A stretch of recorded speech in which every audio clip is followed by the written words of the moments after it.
제가 뉴스 영상을 보는데요. 한 바이러스 전문가가 나와서 인터뷰를 하는데 그분 뒤에 우리나라 전통 탈 모양의 조그만 액자가 있더라고요. 아마 한국에 여행 갔다 오면서 어떤 기념품으로 사가지고 오신 게 아닌가 싶은데 굉장히 반갑더라고요. 1월 9일은 845명, 그리고 1월 10일은 750명, 그 중에 389명이 오미크론 확진자였고요. 11일은 846명 확진자 중에 438명이 오미크론 확진자, 12일은 882명 중 797명이 오미크론 확진자가 나왔습니다.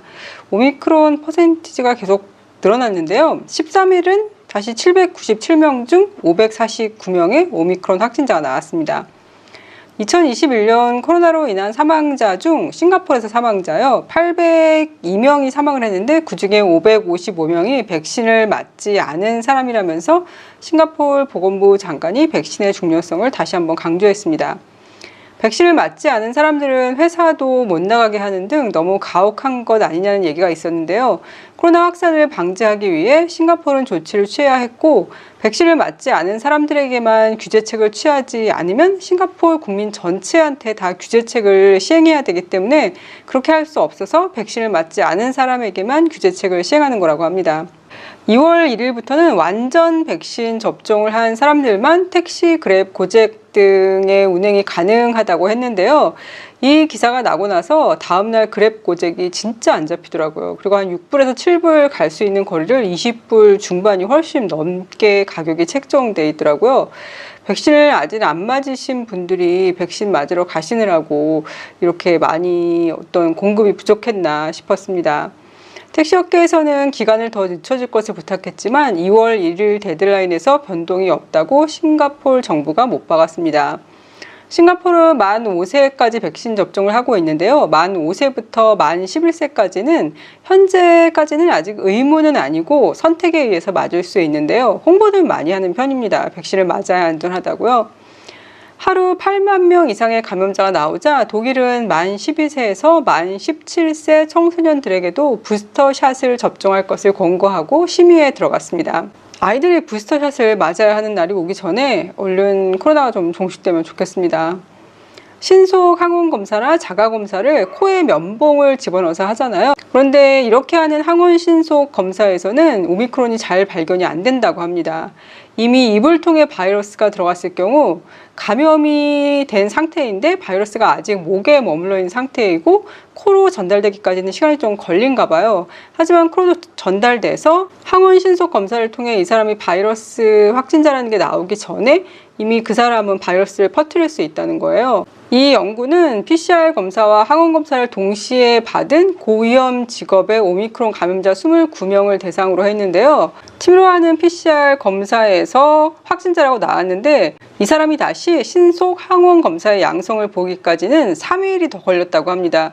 그러니까 나는 이미 확진자인데 내가 만약에 침으로 PCR 검사를 안 하고 계속 자가 검사나 항원 신속 검사만 했다. 그러면 3일 동안은 내가 걸린 상태이지만 검사는 계속 음성으로 나오는 거예요.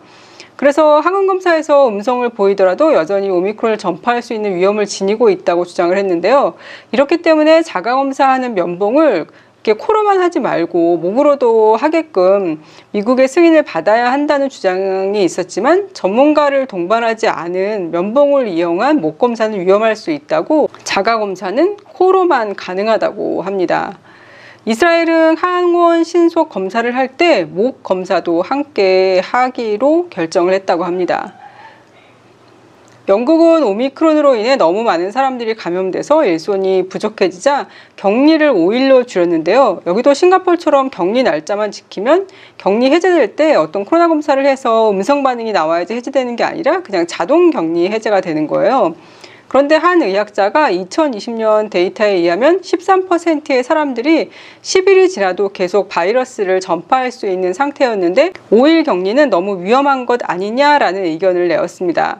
물론 이 데이터는 오미크론이 아닌 기존의 코로나 바이러스 기준에 의한 데이터이기 때문에 현재와 똑같이 적용할 수 있느냐라는 의문이 있긴 하지만 5일 격리가 과연 안전할까라는 의문 역시 지울 수 없을 것 같습니다. 미국도 고위험군에 속하는 사람들에게 백신 4차 접종을 시작한다고 하고요. 미국에서 코로나로 중환자실에 입원한 10대의 대부분이 백신 미접종자라는 발표가 있었습니다. WHO 역시 백신 미접종자에게는 오미크론도 위험하다고 강조했습니다. 미국은 지난주에 싱가포르는 코로나를 알 수 없는 상태라면서 백신을 맞은 사람도 싱가포르로 여행 가지 말 것을 권했다가 다시 지금은 하이 레벨 국가로 바꾸었습니다. 마리나베이 샌즈가 3개의 타워로 되어 있잖아요. 이렇게 위에 배 모양 같은 게 있고 밑에 3개의 타워가 있는데요. 그 옆에다가 빌딩 하나를 더 지으면서 4번째 타워 이렇게 하기로 했었거든요. 그리고 유니버셜에도 미니언 파크와 슈퍼 닌텐도 월드를 추가하기로 하고 현재 아쿠아리움도 확장해서 오셔나리움이라는 이름으로 지을 계획이었는데요. 코로나로 인해서 이게 언제 시행될지 미정이라고 합니다. 원래는 2025년까지 마무리 지을 예정이었다고 합니다. 공공요금과 식재료 가격 상승을 주요 이유로 일부 호커센터와 커피숍이 음식 가격을 올리기 시작했습니다.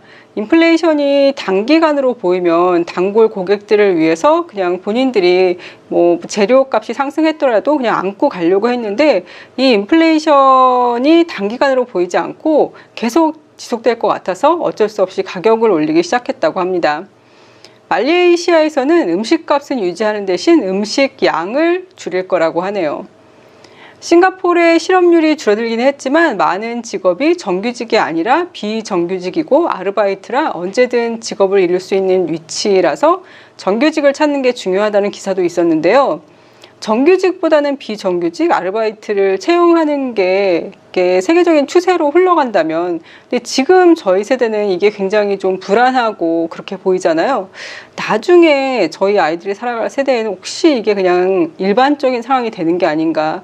여기 가서 뭐 한 1, 2년 일하고 좀 뭐 한두 달 쉬었다가 다른 데 가서 또 1, 2년 일하고 이렇게 되는 게 일반화되지는 않을까라는 생각도 잠깐 해봤습니다. 싱가포르는 GST를 올린다고 발표를 했었는데요. 코로나가 터지면서 계속 못 올리고 있는 상태거든요. 지금 현재는 7%잖아요. 뭐 슈퍼 가서 장을 보던 음식을 사 먹던 항상 거기에 7% GST가 꼭 붙는데요. 국회에서 있었던 대정부 질문에서 한 국회의원이 전 세계적으로 인플레이션이 상승하면서 식료품과 공공요금이 상승해서 서민들 생활이 어려운데 이 GST를 지금 7%에서 9% 올리는 거를 계속 연장을 할 수 있겠냐라고 물어봤어요. 싱가포르 정부는 언제까지 늦출 수는 없고 다만 일반 가정은 약 5년, 저소득층은 10년 정도 GST가 오르더라도 체감하지 못하게 하겠다고 밝혔는데요. 싱가포르는 매년 예산 발표를 하면서 국민들한테 이렇게 돈을 풀거든요. 어떤 교통비를 주기도 하고 전기세 등 바우처나 슈퍼마켓 바우처 같은 거를 나눠줍니다. 근데 이런 것에 자금을 책정해 두었으니 GST 오르는 게 상쇄된다는 얘기인데요. PR 포함 외국인들만 GST가 오르면 그대로 세금을 더 내게 생겼습니다. 싱가포르 보건부 장관은 한 포럼에서 싱가포르가 같은 작은 나라에서 미국이나 영국처럼 양당 정치 체제가 발전할 가능성은 낮다라고 말했습니다. 이사할 집을 구하시거나 아니면 집을 구매하실 때 주로 뭐 프로퍼티 그룹 같은 거를 한번 살펴보시잖아요. 그런데 모글닷SG라는 사이트가 있는데요. 여기는 지도를 3D로 보여준다고 합니다. 그래서 주변에 어떤 건물이 어떤 높이로 있는지 이런 게 눈에 더 잘 들어오고요. 햇빛이 얼마나 들어오는지도 알 수 있다고 기사에 나와 있었어요. 그래서 제가 이 모글닷SG 사이트 들어가 봤는데요. 들어가서 어떤 지도가 나왔을 때 거기 왼쪽 그러니까 좌측에 위편에 보시면은요, 이렇게 시간이 나와 있거든요. 거기를 내가 오후 4시로 바뀌면은 이 그림자가 바뀝니다. 오후 4시에는 어느 정도 이렇게 햇볕이 들어오는지요. 그런 것도 보실 수 있고 하니까 한번 이 사이트에 들어가서 필요하신 분들은 보시면 좋을 것 같습니다. 국제과학자팀이 주도한 연구에 따르면 지난해는 인류 역사상 세계에서 가장 더운 해였다고 합니다. 지구온난화로 인한 초가열의 90% 이상이 바다로 흡수된다고 해요. 그리고 열을 흡수하는 것 외에도 이산화탄소 배출량의 20에서 30%를 바다가 흡수한다고 합니다. 이렇게 되면 해양 산성화를 초래한다고 해요. 바다가 따뜻해지면 물이 팽창하고 해수면은 상승하게 되고요.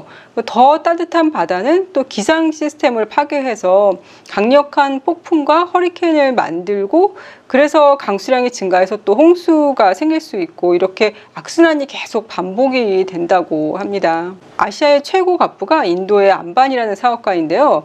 전 세계에서 가장 비싼 집을 소유했다고 또 한때 뉴스 같은 데 많이 나왔었거든요. 그러니까 집이 아니라 거의 빌딩이더라고요. 그 빌딩, 그러니까 본인 집이죠. 어쨌든 본인 집에서 근무하는 사람만 수백 명이 넘고 막 이렇더라고요.